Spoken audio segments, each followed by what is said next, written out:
Halo pemirsa, jumpa kembali dengan channel Criminal Fighter Network. Episode kali ini kami mengungkap dugaan bancaan suap proyek jalur kereta api sebesar 14,5 miliar rupiah. Dalam perkara ini, Komisi Pemberantasan Korupsi atau KPK menetapkan Direktur Prasarana Perkeretaapian, Direktorat Jenderal Perkeretaapian Kementerian Perhubungan atau DJKA Kemenhub, Harno Trimadi, dan 9 orang lainnya sebagai tersangka dalam kasus ini. Kasus ini berawal dari rangkaian operasi tangkap tangan atau OTT KPK sejak Selasa 11 April 2023. KPK melakukan OTT di sejumlah lokasi. Total ada 25 orang yang diamankan dalam OTT tersebut. Selain itu, KPK juga mengamankan barang bukti uang dari uang rupiah hingga dolar dengan total 2.823 juta rupiah. Di mana rinciannya seperti yang disampaikan Wakil Ketua KPK Johanis Tanak dalam konferensi persnya di Gedung KPK Jakarta Selatan pada Kamis 13 April 2023 dini hari, yaitu berupa uang rupiah 2.027 juta dan 20.000 US dollar, kartu kredit senilai 346 juta rupiah, serta saldo rekening bank 150 juta rupiah. Direktur Prasarana Perkeretaapian Direktorat Jenderal Perkeretaapian Kementerian Perhubungan Harno Trimadi diduga akan menggunakan sebagian uang yang diterimanya untuk tunjangan hari raya atau THR, dan diduga Harno menerima suap dalam rentang Juni sampai dengan Desember 2022 dan 11 April 2023. Penerimaan uang suap itu bukan hanya Harno seorang, tapi bersama-sama dengan Fadliansah selaku pejabat pembuat komitmen atau PPK Kementerian Perhubungan yang diberikan oleh Yosef Ibrahim, Direktur PT Kereta Api Manajemen Properti, dan Parjono, Vice President PT Kereta Api Manajemen Properti terkait proyek perbaikan perlintasan sebidang di Jawa dan Sumatera. Uang yang diduga diterima Harno sebesar 1,1 miliar. Duit itu katanya tersangka hendak digunakan sebagai tunjangan hari raya. KPK kemudian menetapkan total 10 orang sebagai tersangka dalam kasus yang diawali operasi OTT tersebut. Dari pihak Direktorat Perkeretaapian Kemenhub ada 6 tersangka. Sementara pihak swasta atau penyuap ada 4 tersangka. Dan inilah daftarnya.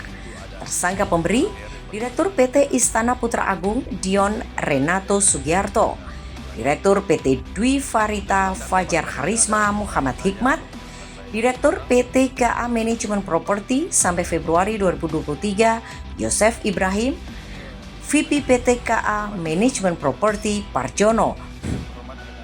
Tersangka penerima Direktur Prasarana Perkeretaapian DJKA Kemenhub Harno Trimadi, PPK BTP Jabakteng Bernard Hasibuan, Kepala BTP Jabakteng Putu Sumarjaya, PPK BPKA Sulsel Ahmad Afandi, PPK Perawatan Prasarana Perkeretaapian Fadliansah, PPK BTP Jabakbar Sinto Pirjani Huta Barat.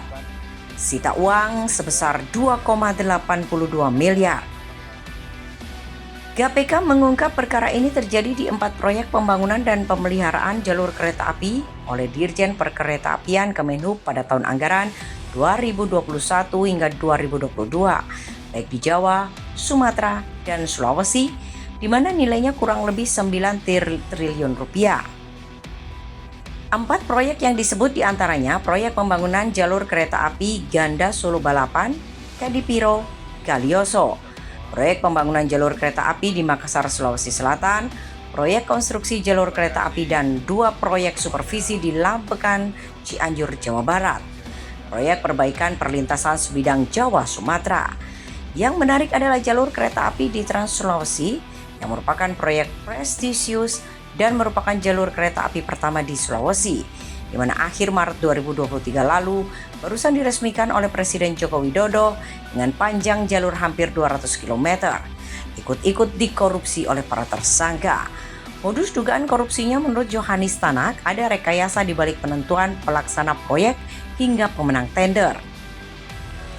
Dari situlah diduga terjadi penerimaan uang di lingkungan Direktorat Jenderal Perkeretaapian Kementerian Perhubungan dari para pihak swasta selaku pelaksana proyek, yaitu sekitar 5-10% dari nilai proyek. Sedangkan jumlah dugaan suap mencapai lebih dari 14,5 miliar rupiah. Nominal tersebut menurut Johannes didapat usai pemeriksaan para tersangka dan didukung sejumlah bukti. Johannes menegaskan KPK akan terus mengembangkan kasus suap pengadaan dan pemeliharaan jalur kereta api ini, termasuk kemungkinan apakah atasannya atau kuasa pengguna anggaran dan pengguna anggaran ikut terlibat atau tidak. KPK prihatin adanya korupsi dalam proyek pembangunan jalur kereta api yang merupakan penopang moda angkutan umum. Korupsi pada sektor ini tidak hanya merugikan keuangan negara, tapi juga berpotensi mendepresiasi kualitas jalur kereta api yang akan membahayakan keselamatan masyarakat sebagai pengguna layanan. Prinsip integritas dan anti korupsi harus menjadi menelisik dari sisi pengguna anggaran. Ya Pak ya. Ya Bang. Jadi sementara ini kan kita masih melakukan penyidikan. Dalam proses penyidikan ini tentunya akan dikembangkan lagi dari pemeriksaan-pemeriksaan baik terhadap tersangka maupun saksi-saksi. Nah, dari tersangka maupun saksi-saksi ini yang kemudian kita akan mencermati apakah ada keterlibatan pihak-pihak lain seperti yang dimaksudkan Bang Mario tentang pengguna anggaran atau PA. Ini tentunya akan dikembangkan nanti dilihat dalam proses pemeriksaan penyidikan ini yang sementara kita temukan dalam tangkap tangan baru ini.